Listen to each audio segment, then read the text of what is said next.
ဂျော့ရှူဝါဘန်နဲ့ပတ်သက်လို့မြန်မာဖန်တွေဂုဏ်ယူစရာသတင်းတစ်ပုဒ်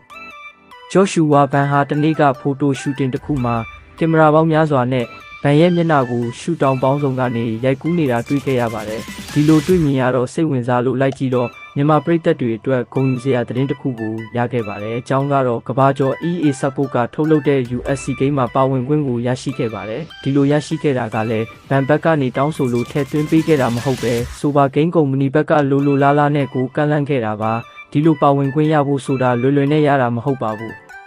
တခြားသော Finder တွေဆိုရင်ဒီ game မှာပါဝင်ခွင့်ရဖို့တကူတကလိုက်တောင်းဆိုနေရတာပါဒါပေမဲ့ဒီအခွင့်အရေးကဘန်အတွက်တော့စိုက်မြိုက်စွာနဲ့ရောက်ရှိလာခဲ့ပါတယ်ကျွန်တော်တို့မြန်မာပရိသတ်တွေအနေနဲ့ရောဘန်ရဲ့ပရိသတ်တွေအနေနဲ့ရောအတော်လေးကိုဂုဏ်ယူစရာကောင်းပါတယ်တစ်ဆက်တည်းမှာပဲဘန်ဟာတကယ်လို့ဖလိုင်းဝေတန်းရဲ့ချန်ပီယံတယောက်ဖြစ်လာခဲ့ရင်အတိုင်းအတာတစ်ခုအထိအနားယူပြီးရင်သူပထမဦးဆုံးဂုဏ်ယူစွာနဲ့တွားချင်တဲ့နေရာက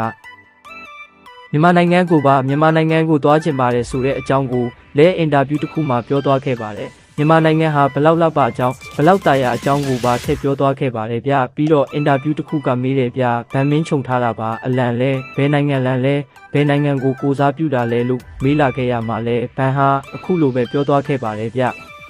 ဟုတ်ကဲ့ကျွန်တော်ခြုံထားတာမြန်မာအလံပါမြန်မာနိုင်ငံအလံပါဒီအလံခြုံခွင့်ရတော့ကျွန်တော်အယမ်းပျော်ခဲ့ရတယ်ဒီအလံကိုUSC ဘက်ကကိုင်ဆောင်ခွင့်ပေးလိုက်တော့ယုံကြည်မှုတွေပိုတိုးပြီးအရင်ရန်ခုန်ရပါတယ်ဒီလန်ကြုံခွင့်ရလို့အရန်ခုန်ယူမိပါတယ်လို့ဂုဏ်ယူစွာနဲ့ပြောဆိုဖြေကြားသွားခဲ့ပါတယ်ဗျ